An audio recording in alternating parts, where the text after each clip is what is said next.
It's Ashley and Rose. Welcome to the show. If you wanna know the deal, listen up, we keep it real, raw, revolutionary, talking about what's necessary, challenging the industry. Hey guys, welcome back to another episode of Ashes and Roses.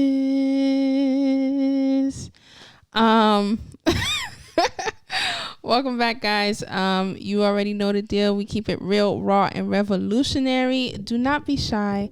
Join our tribe. Like, comment, and subscribe. It's season 3. It's the sabbatical year. Mm-hmm. And today we're reacting. We're just reacting. We're just reacting. This season, we just trying whatever. We just doing whatever. We'll find what works. I'm Juny. And I'm Ashley. And today we're going to do reactions. So yes, pretty much it's a recording day. We have to record, but I don't know. I guess it's been a lot. There's been a lot going on. Like, I feel like just in life and then our business, we're so busy in the amount of stuff we have to do that it's just like, nah, Ashes and Roses is not about to stress us out. All right. Right. So you going to get what we give. And hopefully it works out. At the same time, I feel like we're taking you're gonna keep hearing us bring up Tyrone. Poor Tyrone, he did not sign up for this. But I think we're taking his advice in this, like, kind of, you know, in the realm of podcasting, of just seeing like, hey, let's see what works, let's see what our audience likes, what they don't like, let's see if you guys, you know, respond well to this. Right.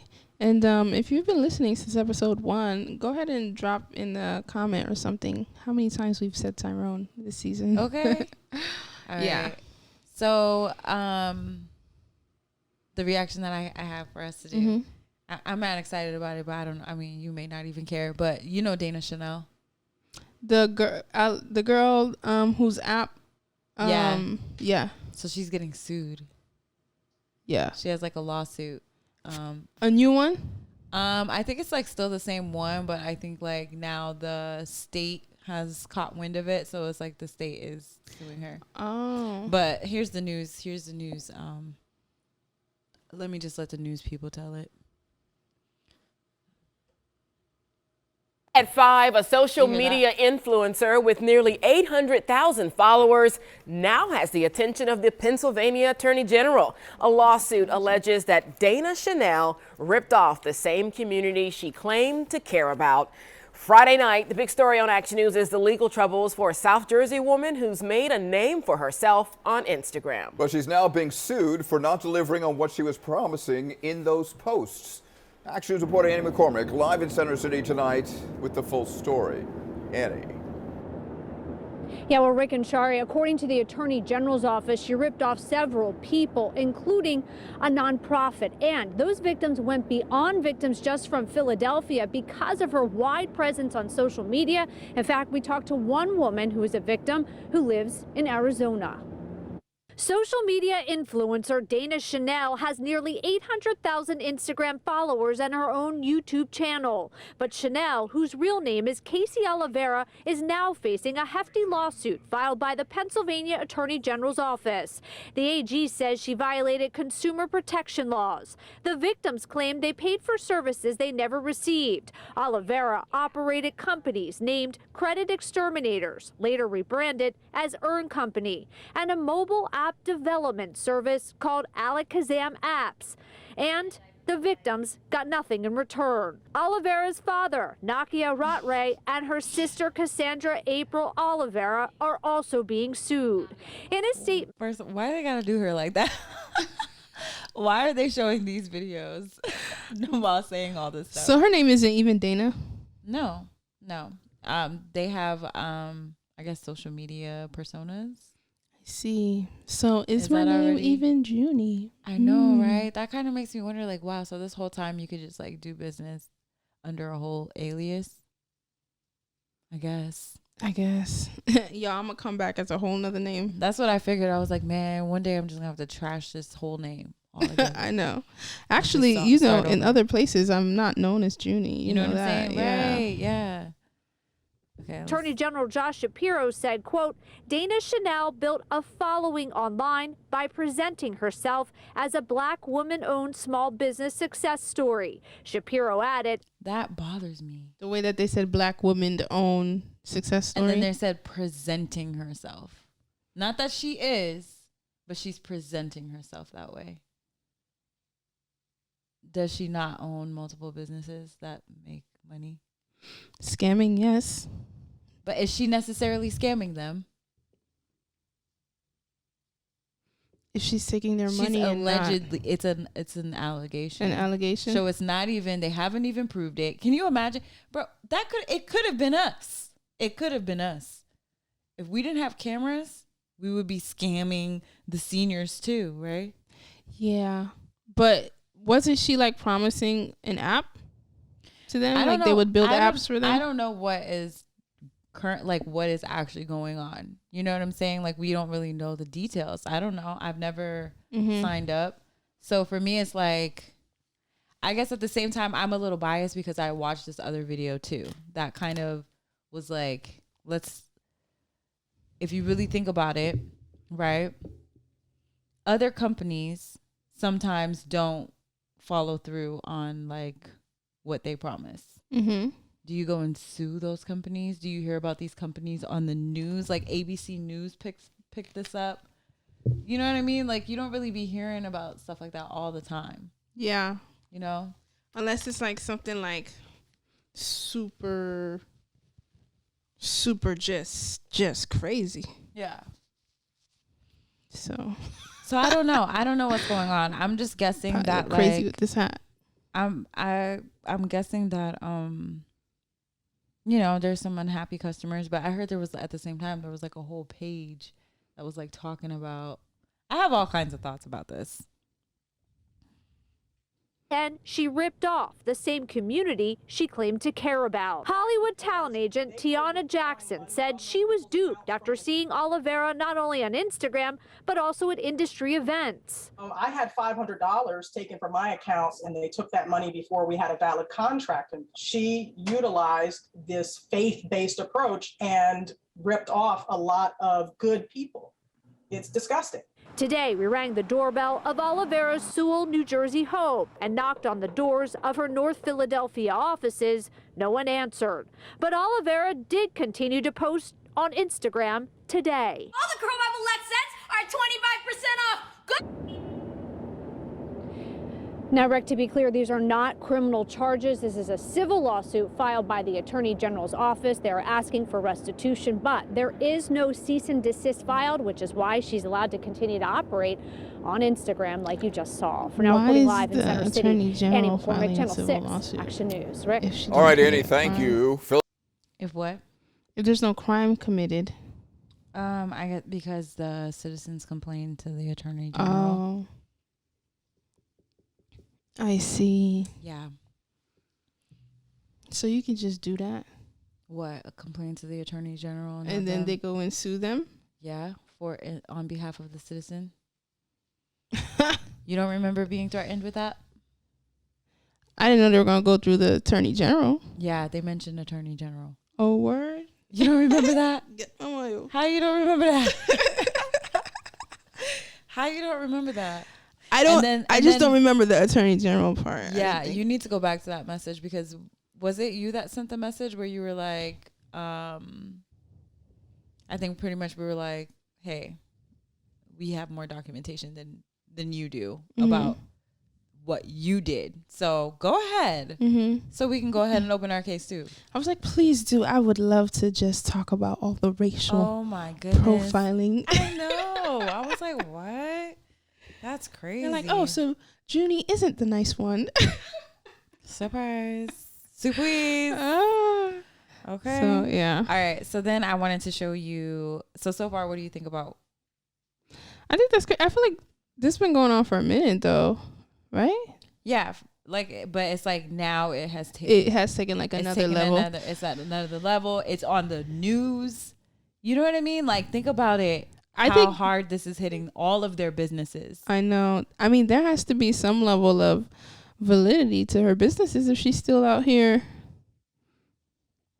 working. Let me show you the way. Right, exactly. It's not like her business is not functioning. It's not doing. It's just that people didn't get what they wanted. There are some people that are just not happy, that are really not happy, and they feel like they were scammed. But it's not like all they're doing is scamming. I mean, there's no way that would be lasting this long. But let me show you their response. Ooh, Dana Chanel responded. Yep. God, you see, I told you, the tea is all here. It's all here. Okay, not only her and her husband responded. So here it is. I'm afraid our silence has come off as some type of admission of guilt, when it has always been our desire to be an example to Black business owners on how to deal with business discrepancies with professionalism and diplomacy. We are currently dealing with the civil lawsuit and deny any and all claims that have been made. We have the best legal team in the country fighting to defend us. But please know that we take all consumer matters very seriously. And to all of our supporters and customers, I'm asking that you stand at this time, acknowledge and vouch for the fact that we have positively impacted your lives.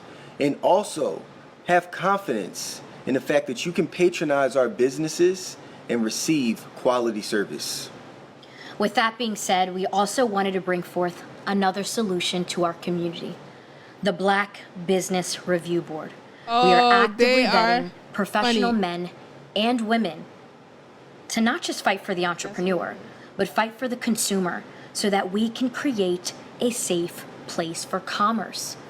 So we can internally ensure that we're offering resources for the best business practices. Now let's get back to creating freedom, security, and financial stability for our community. Thank you. Thanks. I mean, if they are scammers, they're really good at it.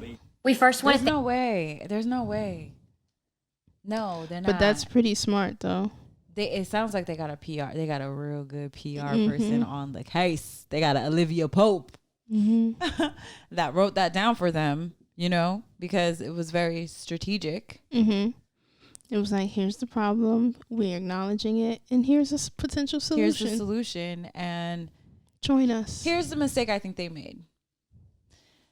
And this always threw me off from the very beginning. They were making entrepreneurship look a little too easy. You know what I mean? Like, and for them, they probably didn't see it that way because they were like, I remember the videos where they were just like, it's 4:00 in the morning. They're getting up to start their day, to start their hustle. That's why I'm like, no, they're not scammers, bro. No, they're not. Scammers are not waking up at 4:00 in the morning to get the day started. Maybe like professionally every single day. Unless on they're a the clock, IRS. Actually have an office. Like, well, yeah, I'm just kidding. Maybe not those kind of scammers, not the type of people who are like setting up a business to just steal your money, shut down, and then open up another one somewhere else. Like, it would be impossible to do that with the amount of attention they have on themselves, So they were like pretty much like selling business in a box type situation. They have multiple businesses. So Dana her husband only has one business. He does the taxes. He actually wrote the software or created the software from scratch himself. So he's like a replacement for TurboTax. So that's Jumping Jack's Tax, something like that. Then Dana, she has Sprinkle of Jesus, the app. It's like an app that sends you verses every day, or like, beautiful sprinkles of Jesus every day. Then she has attached to that, like kind of with the Sprinkles of Jesus app, she has that Alakazam apps that is supposed to help you create apps. And I feel like that's where a lot of the complaints are coming from, is from that app place. And then she has Curl Bible, where she has all these products. But I don't know about I don't know about that one, if there's any complaints with that one. There might be some complaints with Curl Bible too. But from what I understand, people paid for an app that they never got, is what people are complaining about. But it could also be, if, those circumstances, like somebody in one of the, another reaction, somebody was saying like, those circumstances where you're supposed to complete a certain part of the process and you never do, and then you're blaming them. Like, no, you have to do your part in order to get an app. Yeah, and then also depending on what their contracts, well, if their contract is like, okay, we're gonna make you an app, then yeah. But I'm thinking about it like in the terms of like marketing companies, right? Who their contract is like, okay, our efforts are to drive more people to your business. If that doesn't happen, you still owe them the money. Exactly. You get what I'm saying? Exactly. But you see how people would feel scammed. Yeah. After that, even though they still did the job, they still did the work. They showed you they did the work, but they still feel scammed. But I think, like I said, I feel like the mistake that they made was making entrepreneurship look not necessarily easy, but like they always seem like they had everything in control. So that's why, like, now that things are really hitting the fan, I mean, I still feel like they got it under control, to be honest. With the way they look the like way they got it responded, under control. Yeah, the way they responded, they seem like they have it under control. And it was like a smart way to respond. I feel like they seeked guidance, and that was a good thing. But also, her dad has a lot of entrepreneur experience. Yeah, I saw that they're suing her dad and sister. Why? Yeah, because they're probably connected to the business. They probably are just, you know, maybe they own a portion of the business as well. But I feel like, okay, so I guess my question as an entrepreneur, if I were in that situation, I'd be like, WTF, you know. I definitely probably wouldn't be saying much publicly either. Yeah. But as, I guess my question to the consumers or to the people who were buying or, you know, signing these contracts with her is kind of like, I would like to know what their expectations were. Because it's one thing to create an app. It's another thing to put an app on the market. Yeah. You know what I'm saying? Yeah, it's another thing to keep an app running. Yeah. You know what I mean? So I guess I just wonder kind of what the expectations were.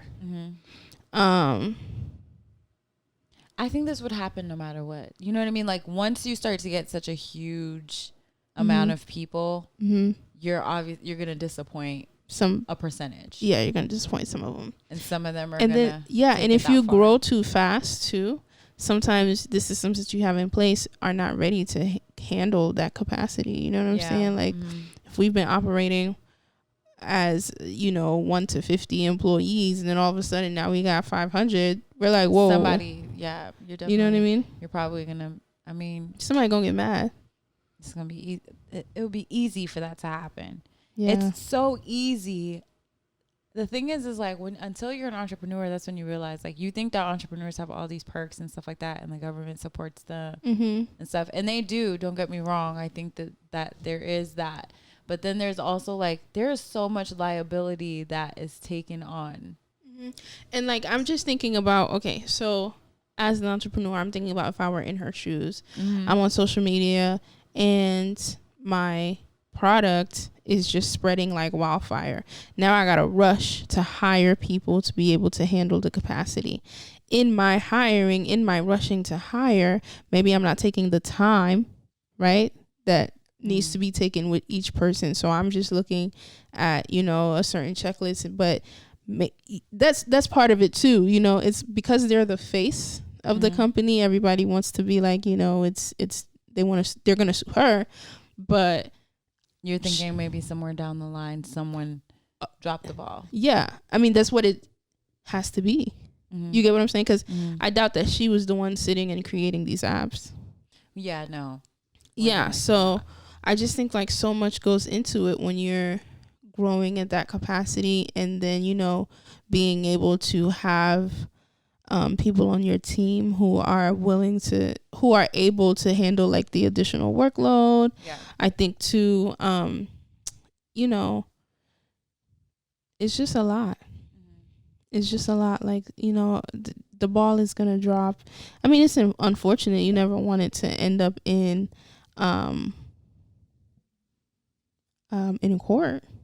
Yeah. But that's tough. And then all over the news, and then, you know, that's embarrassing. Yeah. That is embarrassing. And clearly she didn't want people to know her name, and now her whole information is out. It's like, she's pregnant. She's pregnant with her second baby. On top of that. Can you imagine the amount of stress? Yeah. Ooh, child. Oh my goodness. And people like that.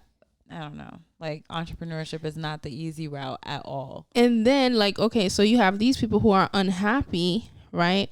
But then you have your group of customers who are happy. Then they're going to start digging around. But I like that call to action. Like literally their response, I feel like we should save it, script it out. And like I feel like every single part of that was perfect. Like a call to action to their customers that are loyal and support them and who have great experiences with them. That's genius. I mean, that's definitely a publicist right there. That's genius. Like what? And then the board, genius. What? The review board? At the right, they know how to make money. I'll get that to them. Okay. They know what they're really young. They're like 24. Years 25. old? They're young. They're 24, 25 years old. Yes. They're in their early 20s. Let me give you an exact age. Wow. So there's that 20s. Too. Like when you're young, I mean, you make mistakes. But they have guidance though at the same time, Like I don't feel like, because of her dad, I think that she's probably avoiding a lot of mistakes. There's no way they're 23, 24. No, they're younger than us. They're younger than us for sure. What? Yeah. So what the hell are we doing? No, I'm just kidding. Why? As of 2018, she was born in 94. So she's like 27. Yeah. She's 20. Yeah, 27. She's 27. She's about to be 28. Okay. So she's young. Yeah. I thought they were 24. Someone said that, but like some of these things are, yeah, they said she's born in 94. Yeah. Interesting. Have her dad and sister, have they said anything? No, just her and her husband. So but I'm proud of them. I feel like they're doing a good job. What would you do? I would seek out a publicist ASAP. My first reaction is to want to say something like I can't have, like they stay quiet for so long. They stay quiet for a couple of days. So, and it was making them look really guilty for sure. So yeah, my first thing I would want to seek out a publicist to be like, okay, we need a Olivia Pope this thing. Go ahead. Like make this go away, please, as soon as possible. And I think that their first reaction to it was like, we're just gonna keep working. We're just gonna keep working. These are just haters that are just, But these haters literally created a whole page, had a whole following, like involved the whole state attorney. State attorney. Like what? That's crazy. Okay, pull up what we're reacting to for you. It's time for everyone's favorite. Work. First of all, so this is not him, right? I don't know. Let me see. It's so creepy looking. That's not him. There's no way that's him. It looks like it's like a sim. That just looks really human. It doesn't look like him. Who knows? You can't tell? You really can't tell. That's where you're at right now. You can't tell a human versus. It's probably not him, but. Okay. But over the last getting year and so half, good that you can't even tell. A lot of us who work in offices have gone remote. And creepy. while I miss seeing the people I work with, I think remote work is here to stay for a lot of people. So we're going to need better tools to work together. Let's take a look at what working in the metaverse will be like. Imagine if you could be at the office without the commute. You would still have that sense of presence, shared physical space, those chance interactions that make your day all accessible from anywhere. This is the metaverse. Now imagine that you have your perfect work setup and you can actually do more than you could in your regular work setup. And on top of all that, you can keep wearing your favorite sweatpants. Looking good. Let's get together real quick for a debrief.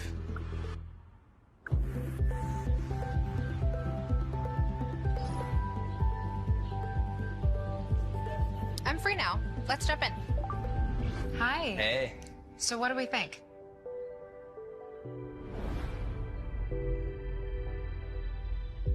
I think it's ready. Great. Okay. I wonder if how is that supposed to look like in real life? I'm confused. I Like, wonder are we if- supposed to really be experiencing exactly this? I think so. I think the Like glasses. she's supposed to show it's up like virtual in here. reality So she would like show up right here with the in my glasses on. office. If that's what When you I want. have my glasses on, she would show up in my office. Yeah. But she would be in her office. Yeah. I wonder though, in the metaverse, like if you have to change your clothes, like in this situation, you know what I'm saying? In the metaverse, you dress your sim person. You dress them up. Like you could probably, because what So I you could heard get is- away with having the same outfit every time. Yeah, absolutely. Because what I heard is that Nike is literally going to be selling shoes on there, or something like that. Yeah, Nike's going to be selling shoes on there. So we have to pay for it? Yes. Isn't that ridiculous? But like, if you want your sim, because I feel like that's what this is. If you want them to have, you know, swag. If you want them to drip. I mean, this is what everybody wanted, though. Everybody wants technology. Oh my goodness.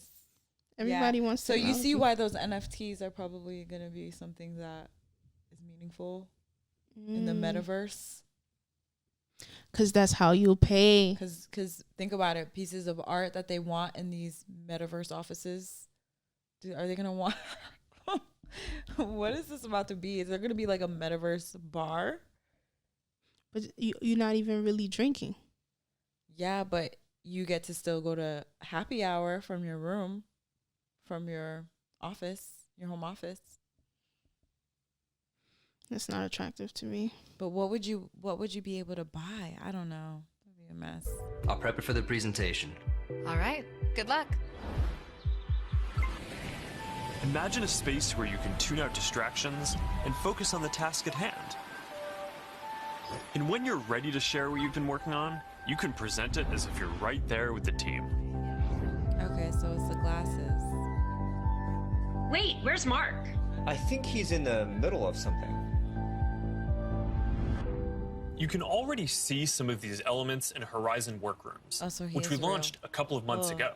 my bad. Later Yeah, I this think year, he we just plan looks to like that. introduce a room customization. No, but so he you can looks put your own logos like a and cartoon. posters Like in there's your something workrooms. about the way We're also introducing like his mannerism. Right, but I'm saying I think he's also strange. I know he is, but there's something about this. Like you see how this almost looks like it's real, but it's not. That's what I mean. Like a new office space in Horizon Home for when you want your This is like perfect a workspace to do some focused work or just cross a few things off your to-do list. We're also announcing 2D progressive web apps for the Quest Store. And as a new developer frameworks, they're easier to build. So you can drop in and check on a work project while you're in VR using services like Dropbox, Slack, or stay connected with Facebook and Instagram. This starts bringing more of your 2D internet services into the metaverse. And as we've focused more on work, and frankly, as we've heard your feedback more broadly, we're working on making it so you can log into Quest with an account other than your personal Facebook account. We're starting to test support for work accounts soon, and we're working on making a broader shift here within the next year. I know this is a big deal for a lot of people.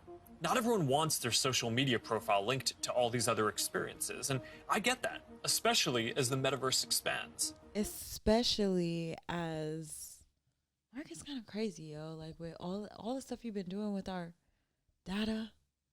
This is it right here. Like, what do you mean? Like, I definitely don't Like that want you to facial have- recognition. Yo, I'm gonna see my hologram and be like, No, what's gonna happen is they're probably gonna like take on your whole persona, and next thing you know, a robot is pretending to be you. Like, this is definitely some Black Mirror. Like, next thing you know, Mark is gonna be like, "Do you want the perfect virtual assistant?" and, be you, like, and, "Yes," and it shows, and it's you. and it's you. Psycho. You will be your own assistant in that little like Black Mirror. And that's how you know the end is near. Share more about that later. But I'm genuinely optimistic about work in the metaverse. We know from the last couple of years that a lot of people can effectively work from anywhere.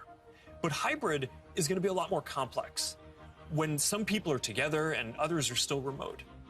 So giving everyone the tools to be present, no matter where they are, whether as a hologram sitting next to you in a physical meeting or in a discussion taking place in the metaverse. Okay, so let me understand this. So like say for us right now, we want to have a meeting with our team.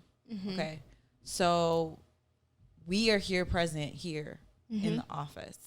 Mm-hmm. But say the other team members, some people are joining on Zoom, so we'll have like a Zoom screen up, Mm-hmm. and then some people will be joining in this metaverse.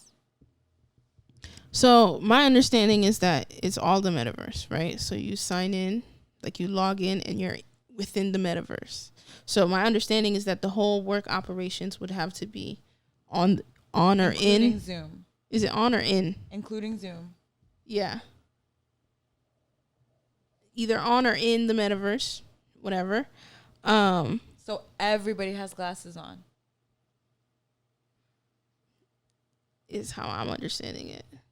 Because then it need a computer. But the people on Zoom didn't have glasses on. How did the people on Zoom see the hologram in the room? They see a cartoon. Maybe they see a cartoon. I don't know what. The thing is there has to be something that's altering their vision to make it virtual reality. You get what I'm saying? Yeah, but that's what I'm saying. Like, I'm trying to figure out what's the what is it?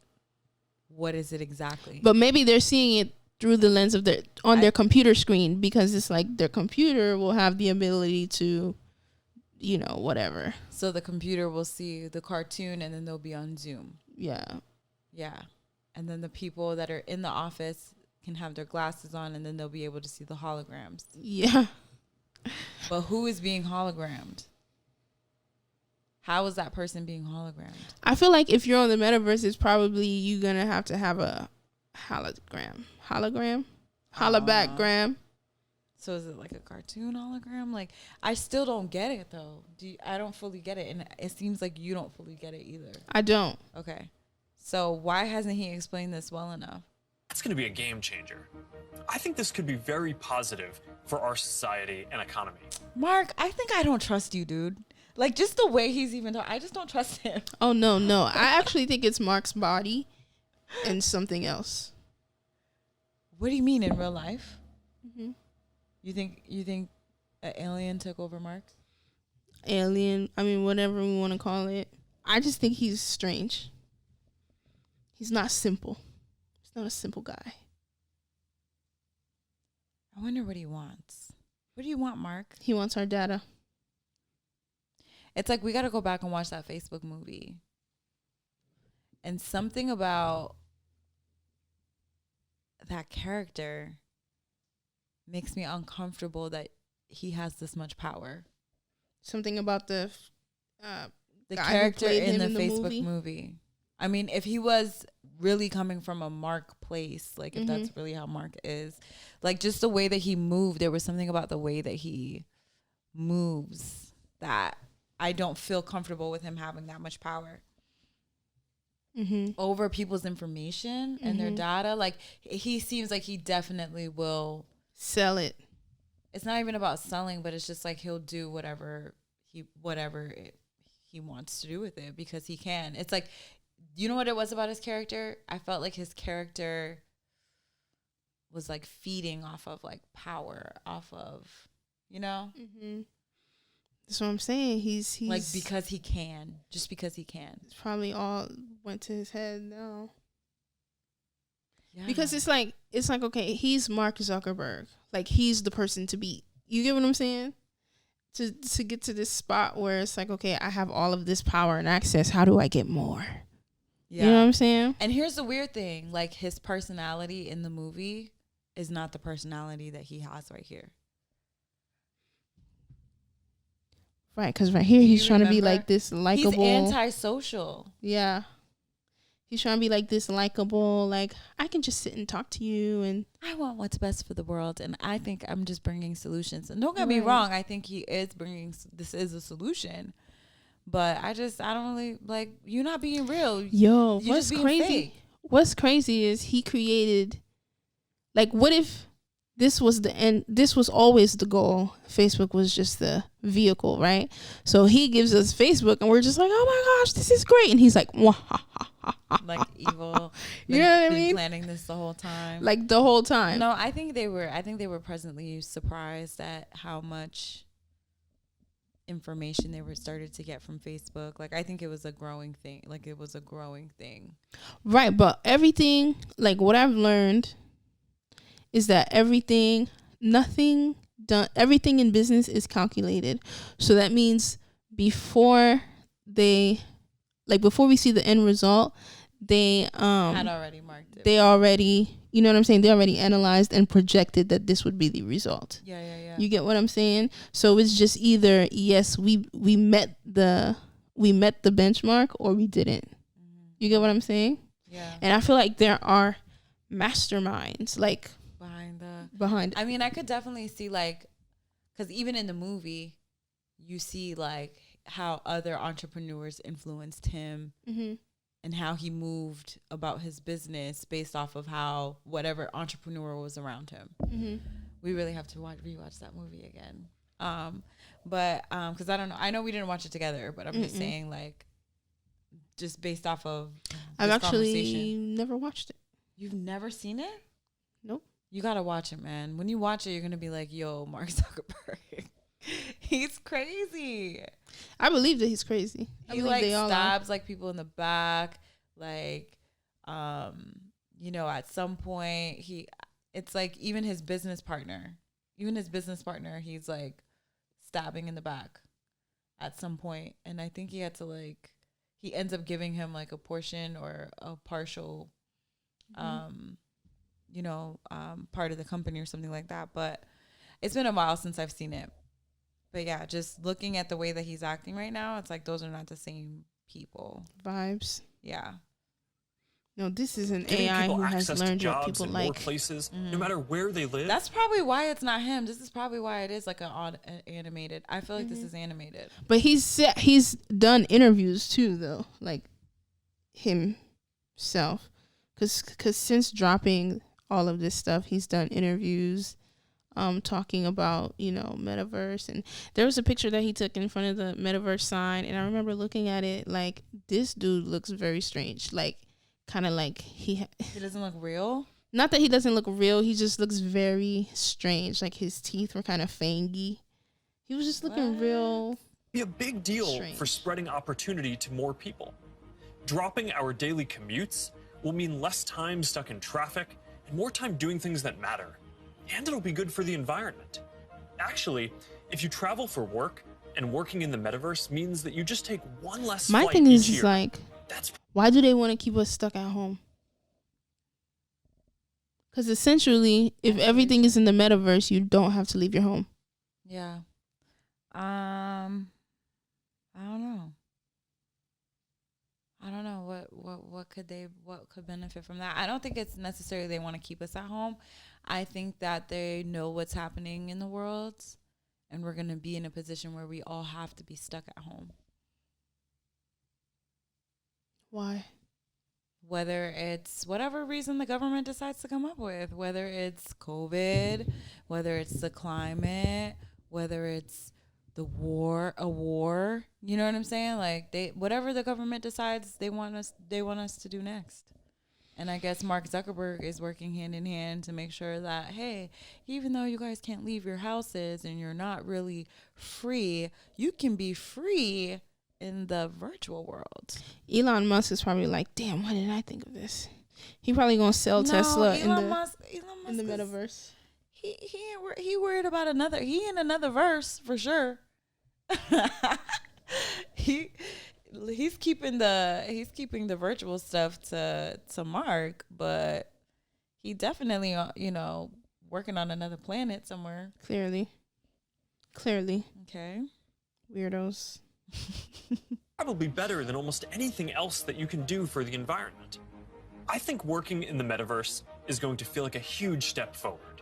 And these dynamics, like the ability to teleport places with people and interact around shared projects in virtual space, they're going to be valuable in a lot of other categories of experiences too. Yeah. I mean, here's what I'm scared of. Here's the problem for me. So every move you make on there, so now it's like there's going to be a trace of every single move you make. So now you're not just interacting with the web, the World Wide Web. Now you're going to be interacting like work-wise with people, and you know what I mean? Like, it's like they're going to try to get us real comfortable in the virtual world. So now everything you do is being tracked. My thing is they're going to, if not already doing that, they're going to have to find a way to match us, our metaverse personas, to us using DNA in some way, shape, or form, because if it's just a pair of glasses, so how do we stop someone from you hacking my persona? You see how he's not explaining everything, right? Yeah. You see how he hasn't explained. You see how we're still confused, right? That was a nice 5-minute video. We watched it from the beginning to the end. How long was that? That was a minute. I mean, we still don't know what the hell it meant. What is the metaverse? And he's just telling us, oh, I think it's a great idea. I think it's going to change our lives. Like, it's for the better. Okay. Because he's going to be like, and you can easily activate this by just downloading your COVID vaccine. Just put in the code, your barcode here. Boop. Beep, beep, boop. I'm trying to look up. So Meta is short for Meta Key. Meta Key is a computer key, a function key on a keyboard that is activated simultaneously holding down a control key. So it's a function. So meta is function. What does verse mean? Universe. Like the end of verse. Universe. Metaverse. It says writing arranged with a metrical rhythm, typically having a rhyme. Speak or compose verse, versify. Metrical language. So meta, so function, metrical rhythm. It don't make sense.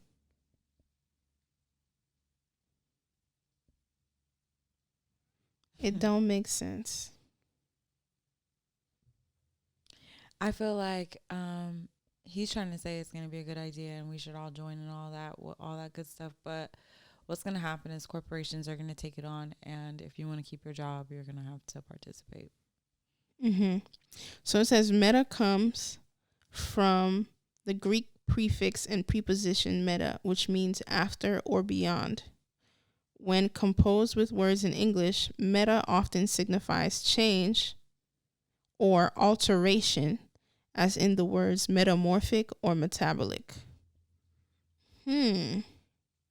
So changing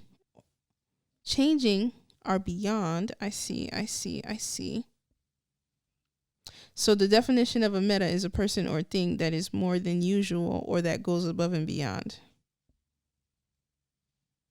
So an example of meta used as an adjective are meta tags, which are HTML tags that are hidden on a website screen, but give search engines the title and description of the web screen.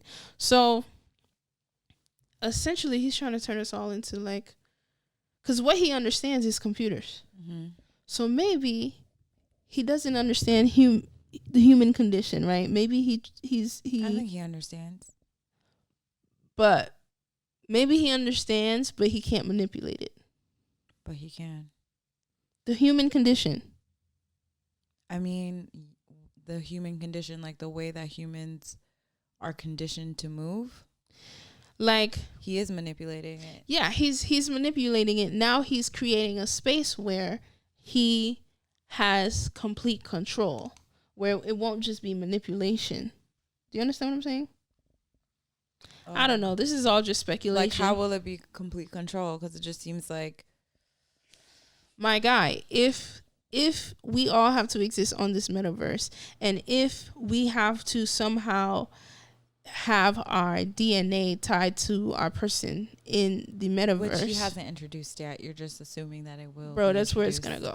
And then, so then your DNA, like thoughts, you see how you'll just be scrolling on Facebook or whatever, and then you see how marketing works? Yeah. They don't even have our DNA. So imagine. They don't even need it. That's how they have so much information. Right. So imagine if they have our DNA, we'll just be waking up doing random stuff, not knowing why we did it. What? That would be crazy. We'll be electronically possessed. That's creepy. Very strange. Yeah. Well. What a time. What a time to be alive. I mean. So it'll be real easy to turn us back into slaves. What are you talking about, dude? We are still slaves. I know, but like cattle slavery. We are still slaves, but you know what I'm talking. You know what type of slavery I'm talking about. You know what I'm saying? Like the ones that they abuse. Like right now, we're mentally enslaved, The but ones- not so much. I'm physically. When we're looking at like slavery from historic cattle slavery, that's what I'm talking about. Yeah, but I'm talking about Rick and Morty. I'm talking about Rick and Morty. We're still enslaved to this system of waking up and working and going to sleep and buying their groceries and dealing with inflation and you know what I'm saying? Buying Nikes. The majority of this country wakes up, goes to work to pay bills every month, bro. That's crazy. You know what I was thinking about the other day? Bills come every month. Does that make any sense? Like you go to work to pay bills, like, but the cycle never stops. Never. So it's like it just never stops. So you're just constantly going to work. So it's really like, it really makes me think of like when they first freed the slaves and they told them, yeah, sure, you're free, but now you have nowhere to live. So you have to work to live here. Go ahead and work so you can live here. Right.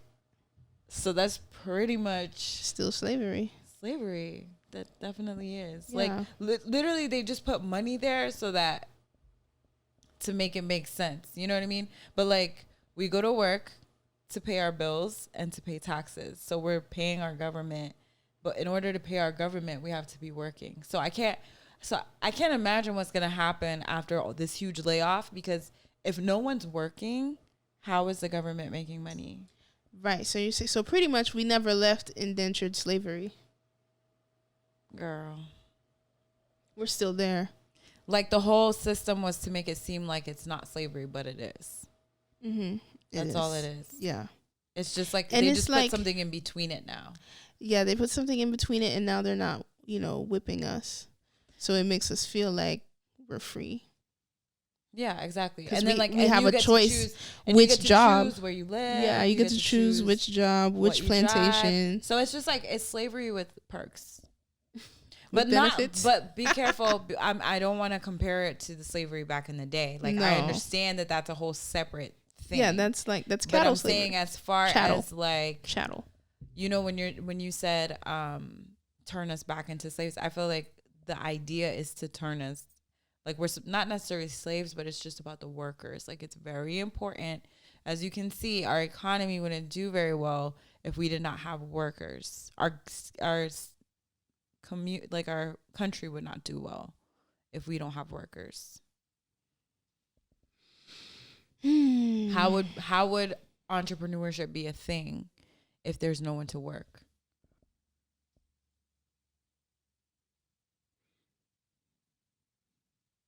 So if people at factories decided we don't want to work anymore, so it's almost like, this is terrible, but it's almost like we probably needed China to be the way China is in order for us to get the products that we want when we want them. Because if things were so flexible in China like it is here, and people in China just decided they don't want to go to work anymore because they don't appreciate the work. They don't appreciate the work environment or, the stress or whatever. and it's not as flexible as they want it to be, then what happens to all the stuff that we get? Stuff we don't really need. Yeah. But I don't know. China is next. China be making plastic rice. You know that? Whoa. That like will and they'll taste sell like it rice. to like the poor countries, the undeveloped countries. Let's talk about why Chinese people are in every freaking country. I don't know about every country. I've never been to like. I mean, Russia everywhere I've been to, I've seen them there, like businesses. Yeah, that's what I'm saying. Everywhere I've been to, I've seen them, but I haven't been to every country, so I don't want to like. Anyway, the Will Smith and Jada thing. Okay, can you fill me in on that? I don't really know. I don't really know much about. What's going on there. First of all, we've gone our entire lives not knowing nothing about Will and Jada. Mm-hmm. Now in the past year, they're just dropping all the. Just like, let's talk about consumerism. Why are we so obsessed with the lives of famous people? Like, it's not just the lives of famous people. As you can see, why YouTube is a thing, right? Because we're just obsessed with the lives of other people, period. People outside of ourselves. Yeah, so we like can regular, but why do we take people. It so personal? I don't. I know, but like as a society, people take it so personal. Like, give me an example of taking it personal. I feel like canceling people is taking things personal when you don't need to. I mean, I just feel like there are certain type of people who just like to cancel. I mean, there are people who like just enjoy. I mean, think about it like with people at church. Church be loving. Some of them love canceling people. They can't wait to like cancel a person. Like, you know, it happens. It's judgment. I think there's just a type of there's type of people who enjoy that. Like you and I are not gonna be like, oh my gosh, this happened in or Jada said this, Jada said that about her marriage, or I don't even know what really happened, but people were dragging Jada. It seems like they love dragging her. But it is funny that they're idolized, and then the more they open up and tell you guys about what makes them, you know, work, everyone wants to be like, you know, knocking them and judging them. And it's like, at the end of the day, they built themselves an empire. They're still rocking. They seem happy to me. You know what I mean? Like, I don't know. And I just feel like, especially people who are not there, who are not in their position to be both people from the hood who moved to Hollywood, who had to raise children in Hollywood, being black, like, we cannot relate to that. You know what I mean? Like, there's no relating to that. Like, they just had to figure it out. You know what I mean? Like, they weren't in healthy households. They didn't have mom and dad in their house. What on earth? Like, why do you guys expect them to be able to do everything right? How do you expect them to act like, why? Because we all watched the Bill Cosby show? Like, I mean, we watched Will Smith, the Cosby show? No, even the, like, what example was he supposed to use in his life to have the perfect family that this comment section wants? But here's the thing, it's very hypocritical, which is another thing that, you know, church people be. It's like, it's one thing to judge, but it's another thing to judge when you're not doing any better. You get what I'm saying? Yeah.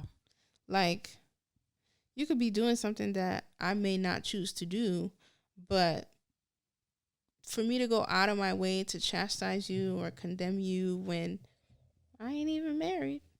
You get what I mean?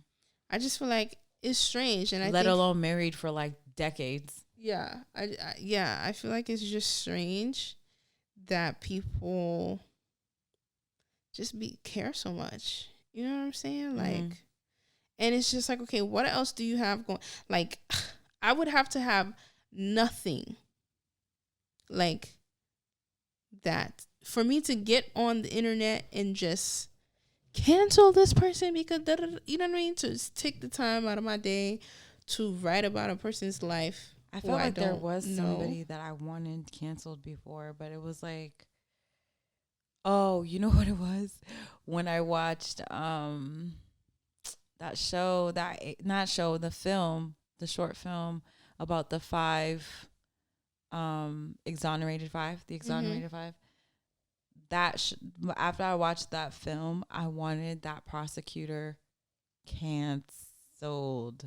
I wanted her canceled. I don't think I posted anything about it, but I was like very happy that everything that was happening to her, I was happy about it. I was like, wow, the way the light, like the truth comes to light years and years and years later, she probably never saw it coming, yo.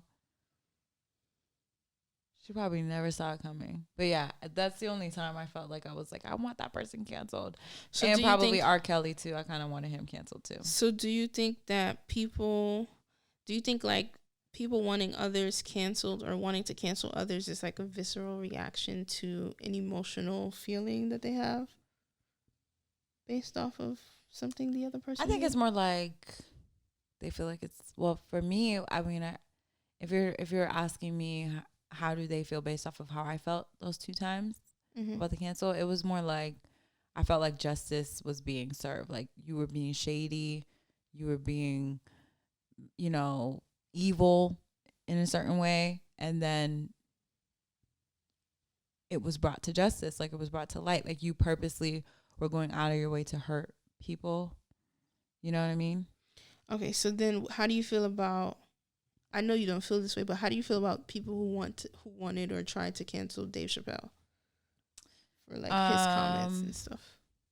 I feel like, okay, the difference between the canceling, like this woman saw 5 young boys that were black and just because of their skin color put them in jail and changed their lives forever.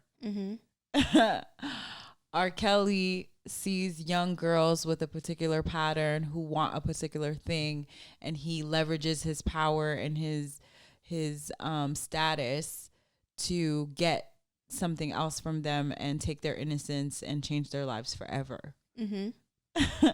Versus Dave Chappelle telling us what his opinion is on the transgender community.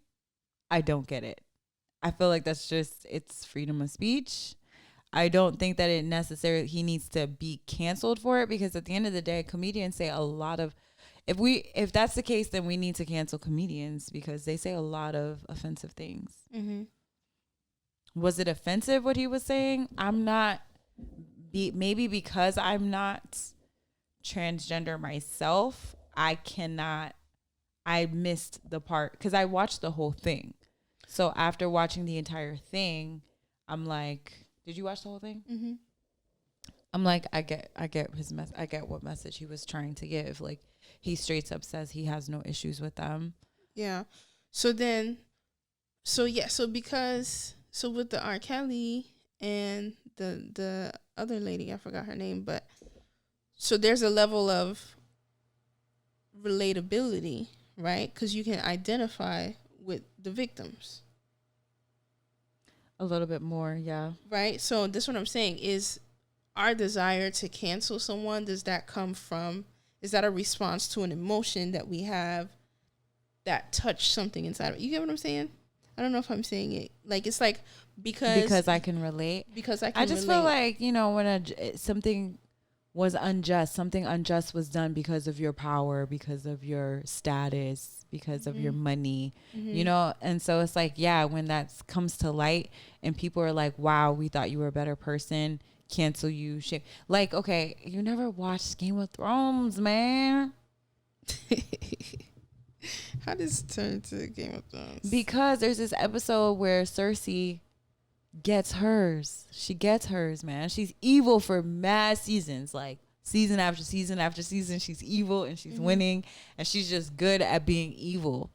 actually, you know, I actually am like, I give her props for, she's a good villain. Okay. And so one season, it's like finally people see her for what she is, who she is, or they have the opportunity to like pay her back. So they like, so she's walking through the spoiler alert for whoever has not watched all of Game of Thrones by now. I mean, but I mean, at that's this on point, you. That's on you. Like, what? Like the whole, they've been gone for like 2 right, years. they're now. done now. So that's on you if you haven't been watching Game of Thrones yet. All right. So anyway, they pretty much are like, she has to like walk. She does like a walk of shame for like, it seems like miles, and they're like spitting on her, throwing poop on her, throwing food on her, pushing her, ripping her clothes. Like, I felt bad for her. I felt bad for her, but a lot of people were like, yeah, she needed that. Like, yeah, she needed to be humbled, man. Yeah. She needs to be humbled. But now Dave Chappelle, on the other hand, I feel like maybe there's transgender people feel like if you talk bad about transgender people, it gives those people ammunition to kill them. Yeah, that's what I was going to say. Like, transgender people could say that this is somebody who is in public eye, who has power, who has access, who has a following, using their platform to say something that they feel is disparaging or, you know, yeah. You get what I'm saying? Yeah. So that's what I'm saying as far as like the whole relatability coming from the cancel, because they could say, so maybe like, you know, and I'm just playing devil's advocate in the sense that like they could make these arguments for Dave Chappelle as well. You get what I'm saying? Like they could say, well, Dave Chappelle said something, or somebody was incited to do something from what Dave Chappelle said or did that changed my life forever. Okay, so I'm just saying it will go on and on and on. Like, one canceling, I don't think is more justified or justifiable than the other, because it really just depends on the victim or whoever feels the hurt who is calling for the cancellation. Right. I still don't. I'm not comparing the two. I'm just saying. Because the thing that here's my concern. My concern is that Dave Chappelle is sharing his experience of transgender people that he's encountered in his life. He's sharing those experiences. Mm-hmm. He's sharing the experience of seeing Caitlyn Jenner be a woman for one day and receive an award for Woman of the Year, which is ridiculous. Right. So I'm saying, so like, but you can get canceled for just saying that. You know, now like you can get canceled for saying that. Mm-hmm. When it's like, no, he's expressing his experience of these people, like of this particular community. So if he's not allowed to open up his mouth and say anything, like, it's like you're not allowed to say anything negative, even though, we're all missing the fact, we're all missing this thing where they more than likely caused the transgender community more than likely caused one of their own transgender individual to kill themselves because of the shun and the hate that they got from their own community. When you already, first of all, you're a community that knows that everybody turns their back on you. They're used to their families turning their back, their friends turning their back, their church communities, all that stuff turning their back on them. So why would y'all turn your back on each other on top of that? You know what I mean? Like, you're not allowed to be an individual within that. Like, she found Dave Chappelle to be funny, the one that was, suicidal. Mm-hmm. But because she had Dave Chappelle's back, they dragged her to the point that brought her to the point where she had to kill herself. Mm-hmm. Like, and that's the point. Like, no, not everybody in the transgender community is innocent, okay? Some of them are abusive. Some of them, you know what I'm saying? Like, they still have all the same problems. As just other because humans. you decided to become a woman, it doesn't mean that all of your toxicity is went gone with it. Like, y'all can still be toxic, period. Yeah. And if he's expressing that, you know, if he's expressing his experience, I don't see how that's equivalent to literally using your power to manipulate people. Like, I don't feel that he's doing that. I think that he's just sharing his experience of life like he has been in all his other specials. Yeah, I'm not saying that he's manipulating people. I'm saying like that was the situation for the two other ones that I had, as far as like it was like a blatant manipulation of, you know, power. Manipulating people, manipulating your power, you know what I mean, to break the law. Like, they were literally breaking the law. Chappelle's not doing that. Dave Chappelle's not doing that. They're doing the most. But how do you think about, let's talk from an entrepreneur standpoint, how do you think about how Netflix is standing by this man? Netflix is like, I'm going to stand by him. That's my man. Netflix, they're like, listen, we going to stay where the money resides. Where the money resides. They're like, yo, I don't care. They're putting all their bet on Dave Chappelle. They're like, but Netflix, I feel like, is notorious for supporting,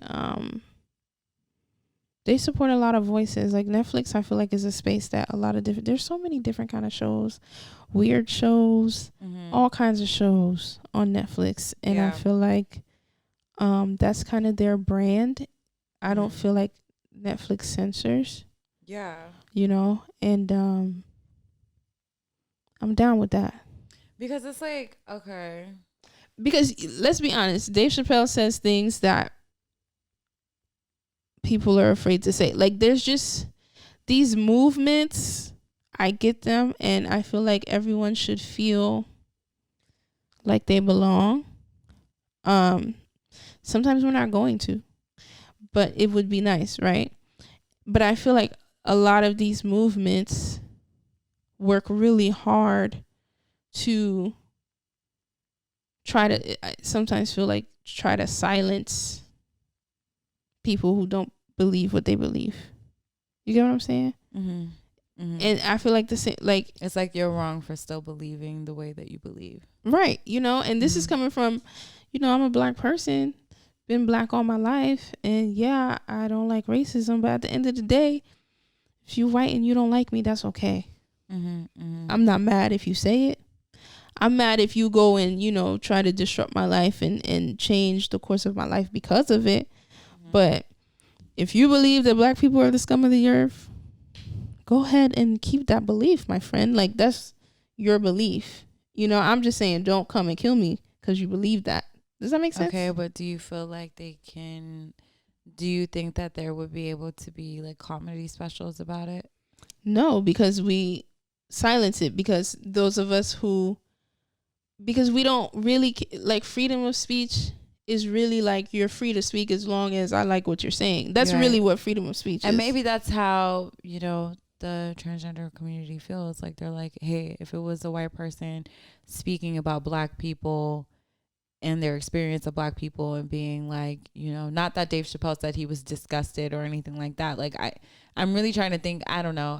I guess I would have to listen to a video. Yeah, they don't have to say that explicitly, but let's say a white person cracks a joke that is a little, like, you know, like, if we take offense to it, so we would shut them down. Yeah, we would try to shut them down. But for them, they would be like, that's just my experience. That's what I feel. That's what I think. You know what I'm saying? Exactly. It's the same, you know? And it's just, it's fine to admit, as people, we be in our feelings. Like, that's fine. That's fine. I just feel like, you know, across the board, though, it's like, because for me, like, even like, I've listened to past podcasts that we've done. Sometimes I just be saying whatever. You get what I'm saying? I say what I feel in the moment. Imagine 5-10 years from now, somebody want to cancel me for something I said on the podcast. We like, wow, that's crazy. I mean, you know, the people who rock with you are just gonna keep rocking with you. Yeah, the people who rock with me are gonna keep rocking with me. Yeah. But there's also, but I'm just saying, like, the cancel group, like, that wave, like, imagine, because it's not like, oh, cancel. They don't just say cancel. They're sending you messages. They're leaving you comments. They're saying just spiteful, nasty things to you. They can, but it's funny because those type of people were never really your fans. Like, there's a difference between, like, for example, who is it? Boozy? Is it Boozy? I don't know their names. Boosie, the rapper. Yeah, yeah. So he, like the people who rock with him, his fans, probably feel the same way he feels. Mm-hmm. You know what I'm saying? Like they probably feel the same exact way about how they feel like, okay, this stuff is being pressed on us. Like we don't want that. You know what I mean? We don't want to be influenced in that way at all. Like, so the people who are trying to cancel him are not his fans anyway. Yeah. No, I feel you. So it's like, but whereas if it was like, if he was doing something like, you know, if they found out he was just doing some trifling human trafficking or something like that, he would probably lose some fans, some of his actual fans, versus like just his point of view. I don't think real fans are leaving you because of your point of view, because more than likely they probably, your point of view is kind of aligned if you've been rocking with them this far. Yeah. Especially like, okay, like Joe Budden. What the heck can he say to lose people? I mean, he could say a lot, but ain't nobody going nowhere, because you You just have this expectation that Joe Budden is going to say whatever the hell he feel like saying. But there's nothing he can say that's gonna make him lose his fans. Like, what can he say? Unless he's like, hey, this whole time I've been doing this and that, and now you guys are under a spell. Like, who knows? Unless he say some crazy thing like that, no one's going nowhere. And even then, they probably just laugh it off and keep listening. You know? Yeah. So there's just too much, especially if you're like a person who's always like on a podcast, you're running your mouth for hours, that you can't control you're gonna say gonna all come out, kinds of stuff. Yeah. Because you gotta be real. There's no way you can have a 3 hour politically correct conversation the entire time. Yeah. I mean, yeah, people on the news do it all the time, but they're fake as hell. Yo, that was one of my thoughts of the day. What, that they're fake? That I can never be a newscaster because they fake. They're so fake. They're so fake. Like how that right there is a same representation of selling yourself. How do they the all media. have the same point of view though? In person, it's not theirs. That's the part that's weird. It's like, how are you guys all in agreement? They're just like, yeah, Bill. Oh my gosh, Joanne, that's so funny. You know, that's how The View is now. I used to watch The View, but I'm not gonna lie, that Meghan McCain, she was the reason I watched it. Not because I agreed with her perspective, but more I just wanted to hear her challenge the status quo. Yeah, the other women's perspectives, and now they're all the same. They all agree with, you know, they all agree with the vaccine. I wonder what she would say. They all agree with, you know what I mean? Like, they just agree with everything Democratic. They're just so, and I'm just like, dang, that's crazy. Like it would be nice to have some kind of tension, like all the talk shows. It's like they all agree, and it's like, no, guys, that's not real life. That's censorship.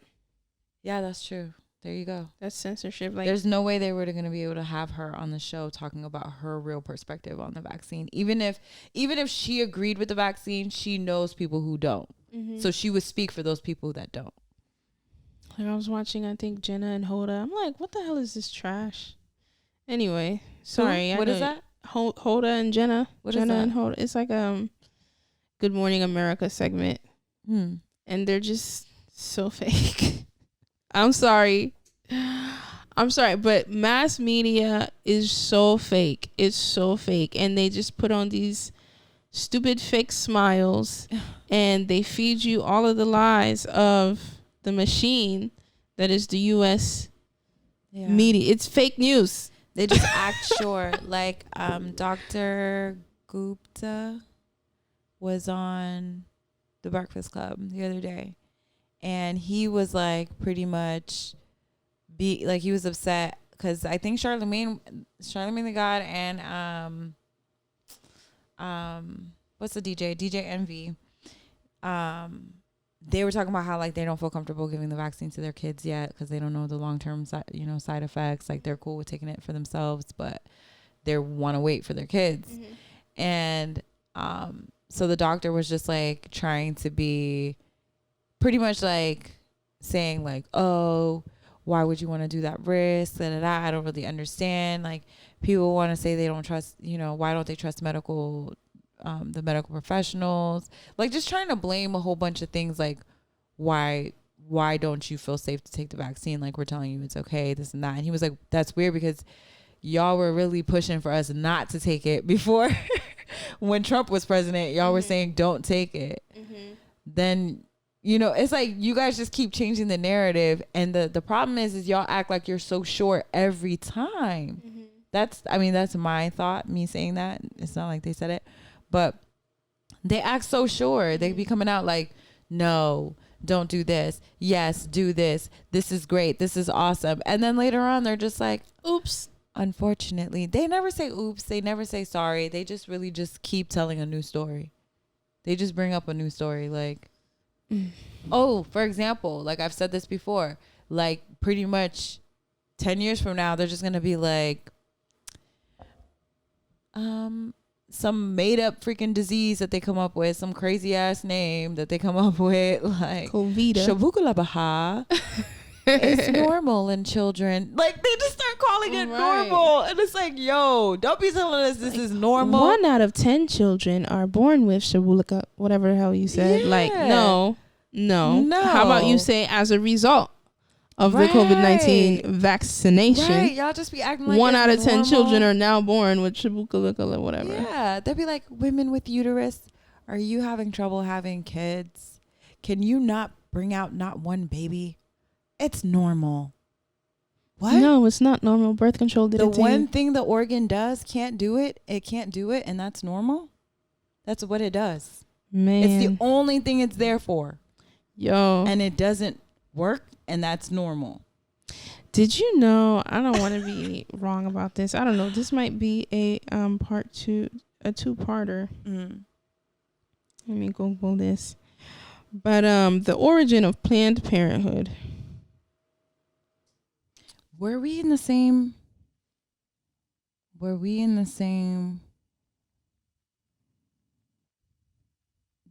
Did we listen to the same conversation about that? I don't know what conversations about. This Planned Parenthood that you're about to bring up. Because I had somebody was like telling me information about that too that I was shocked about. I don't think we've had this conversation. No. Okay. Yeah. So the founders, Margaret Sanger, Ethel Breen, Fania Mindell, right? There's record of, I want to say that it's Margaret, but she has gone on record that Planned Parenthood was created to control the production of black babies. Right? Planned Parenthood billboards and stuff like that always have a black woman talking about, you have the right to a choice. Listen, you do. It's your body. You have the right. All right. However, I feel like, why do we have amnesia as a people to feel like, okay, this country never liked us, ever. Like, ever. No time in history. Like, so we think now in 2020? No, they definitely like us every time Democrats are running for president. They like us then. Democrats are liars. I know, but I'm just saying, like, that's when they like us. Like, Biden was really feeling us in 2020, bro. Biden is a liar. He was really feeling us. And, like, I just feel like we do ourselves a disservice by not holding a magnifying glass. Like, does it make sense? Does it make sense that they were literally offering money for you to take this vaccine? Does it make sense? Does it make sense? It doesn't.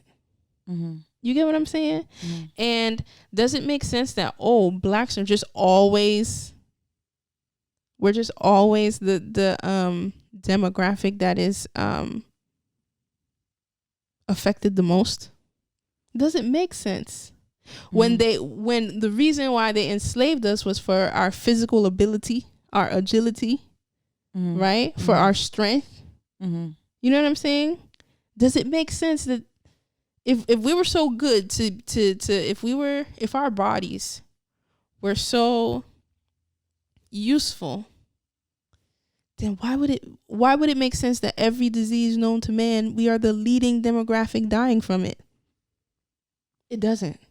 Mm-hmm. If you're just looking at it like that, it doesn't. Mm-hmm. But it's just like, okay, I don't want to go on like a crazy tangent of, I don't want to get into that energy, but I just feel like it all goes back to control. It all goes back to manipulation, the control and manipulation of Black bodies. Mm-hmm. You get what I'm saying? Like from the politics, from health, from food, from like literally psychologically, like it's psychological warfare to be Black in this day and age. And like, we just as a like a lot of us are waking up to this, but I feel like the kids coming up who, you know, it's going to be so much easier to control their narrative because they come out the womb with a tablet at this point. You know what I'm saying? They're coming out the womb. Oh, what? Our babies are going to come out to the metaverse. You know, right? It's going to be a metaverse hospital. Like, I know. Their nurses are going to be holograms telling me what to do. That's like, crazy. So it's just like, I don't know. I'm just like, Let me stop playing. Hopefully I don't wait that long to have kids. Hopefully he's not that far along by then. I mean, yeah, hopefully your ovaries aren't geriatric by then. Hopefully my ovaries work. That's crazy. Like, why is it Sarah's having a child at 100-some years old and we 26? We can't have no babies. Well, we're 28, but they be like, it's normal. I mean, not that, you know, I mean, like, how is that normal? It's not. Is it normal because because people were on birth control? Like, you know what I'm saying? Like, what? How is that normal? That's crazy. You know, I was reading one of those organic milk things. Don't change. Hold on. Before you move on from the Planned Parenthood. So somebody was saying like, if you really do look at the numbers, the amount of Black babies they abort is like the percentage, like compared to the demographics of the United States is ridiculous, like out of this world. Like they're killing Black babies daily. And not just in abortion. I took a public health class, and when they were talking about death, like pregnancy, infant mortality, we're leading in that too as well. We're still leading in the number of women who die after birth. Wow. That's just sad. I'm trying to see if I can find the actual numbers. But what I was saying about the milk, it was still kind of tied into this thing. Is I was reading one of those, it was an organic milk carton, and it was saying that they found that pretty much justification for why they were using cows with hormones. They were like, our studies did not find any significant difference in cows who were treated with the RTSD hormone versus cows who weren't treated with the RTSD hormone. I don't know if that's the exact name, but that's pretty much what it said. And I was just like, wait, that's the research that they did? Yeah. To determine whether or not to use cows with hormones.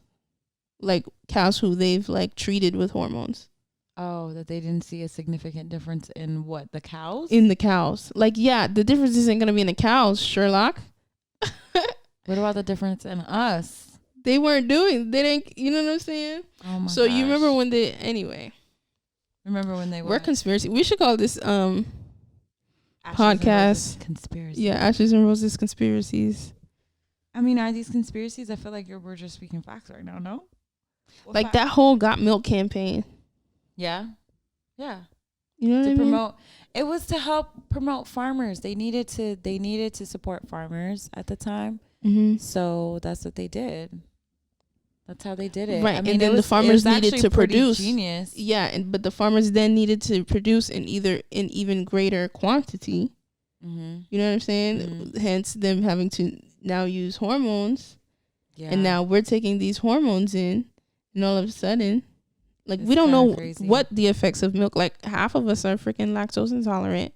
Like, there's really no need for us to eat the amount of meat, drink the amount of dairy that we like, eat the dairy and all that stuff. Like, there's really no need for us to be on that level. We were actually created to survive off the greens of the earth, the plants and stuff. Yeah. I mean, I don't think there's anything wrong with eating meat personally. Like, I probably will eat, I don't know. I feel like I'll probably eat meat my whole life, I think, until, you know, God works on me. You feel me? Just not there yet, you know? And I don't think there's anything wrong with eating meat. It's definitely not normal to eat it for breakfast, lunch, and dinner, though. That's for sure. Like, there's no need for that. Right. There's no need. So I think that they've actually gotten us, like, addicted to it. Like, even just milk. Like, it's like they wanted us addicted to milk. Like, we had it with every single meal. First thing, as soon as we got to school, everybody was drinking milk. That's so disgusting. Weird. That is no, weird. It's just weird that, like, you show up and everybody has milk in their hands and they're drinking milk. And we did that first grade, second grade, third grade, fourth grade, fifth grade, sixth grade. Like, it never stopped. Throughout the whole, It never stopped. We just drank milk. And it doesn't even make sense to be drinking milk with some of these meals. Like, why would I have milk with tacos? Or milk and pizza. How does that make sense? Why didn't they give us water? Bro, I don't remember drinking water. I don't remember them giving me a bottle of water. I remember the milk cartons, but water? No. Like, bottles of water? No. Yeah. Cups of tap water? Not even that. No. It was either milk or juice. Orange juice, apple juice. Cranberry juice. This world, man. I feel like, can we go back and sue the government for this? Right. Can we complain to the attorney general, like, about this? Right. Exactly. Like, about my issues, my lactose intolerance issues now. That's funny. But hey, it got the farmers their money. And I guarantee you the government somehow benefited off of that. Yeah. But I also guarantee they don't sleep easy. I don't know. It just Some depends. of them, I mean, they may not. What do you mean? Like, I don't feel like they go to sleep on it with a guilty conscience. And no, I'm not saying that sure they go to sleep on a comfortable ass mattress. Right, but we've seen kind of like time and time and again people who have amassed like massive amount of money and success and stuff kill themselves. When I say, I just say, like, just the mental turmoil. I'm sure there's things in their own lives that, you know, keep them up at night and stuff. Not necessarily, oh wow, a whole generation of children are not going to be able to reproduce because of what I did. It may not be to that level, but I do think that everyone who has a hand in wrongdoing will feel it some type of way. I mean, like, they'll receive their own cup of. But my thing justice. is like they get to feel it. They just get to feel guilty versus like being dragged. You know what I'm saying? Like, for example, like the opioid crisis. Those people are still rich. They're still rich, but we don't know their personal turmoils. You get what I'm saying? We don't know their own personal health. But we have personal turmoils. Don't you feel like it would be nicer to deal with our personal turmoils in a mansion? We say that now because we don't live in mansions. You get what I'm saying? But when we live in a mansion, who's to know? We don't know what we're going to say. I guess. It's just, you know, it's easy for the grass to look greener on the other side. I mean, no, I'm not saying it's greener over there. I'm just saying, like, it's messed up that they ruin many lives, but they're over there feeling guilty and they're rich. You know, for example, America. Look at America. They feel guilty for what they did to us, but y'all still chilling in your riches. They feel guilty? They try to make it seem like it. Do they not? as a country, as a whole, they trying to make it seem like, oh, we didn't know better. I feel like reparations would be an admission of guilt. But that's where I'm at. That's what I'm saying, especially with like for the opioid crisis, like what literally people lost their lives, people lost their husbands, people lost their income, people lost all of their teeth, people lost, you know what I'm saying? Some people losing limbs because they got addicted, they got hooked to opioids and then turned to heroin. Ouch. People with like professional lives, like not that it matters who it's affecting, but it's like literally could affect people that we encounter on a daily basis. It's not a special group of people. It's not poverty. It's not, no, it was not discriminating. It's like if you feel pain, if you just went and got a basic procedure at that time, if you had went and got, say you hurt yourself, you went and got your brother who went and got surgery. If it was around that time, he could have messed around and been hooked because they were just willy-nilly handing that thing out like it was Tic Tacs. And that's a nightmare. It's like once your addiction is like a lifelong thing, it's a wrap. It's a wrap. Yeah. Unless you have like tons of money to throw at like rehab and stuff. No, even after rehab, it's a lifelong process. To not relapse. It's a lifelong process. Like it's over. Like your days of, moving like a norm, like the norm is over. It's sad.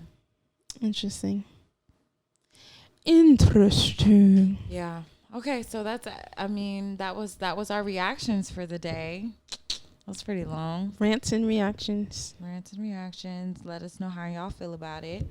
Ching ching. Juny, did you have a quote to leave the people with? Let me see if I have a quote that can be part of this conversation here.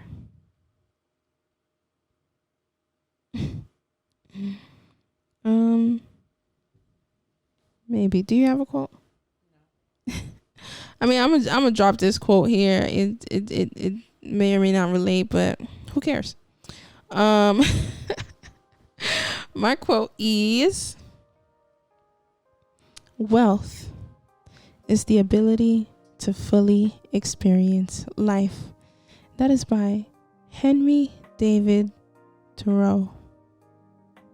Wealth is the ability to fully experience life. So if you feel like you're fully experiencing life, then you wealthy, my guy.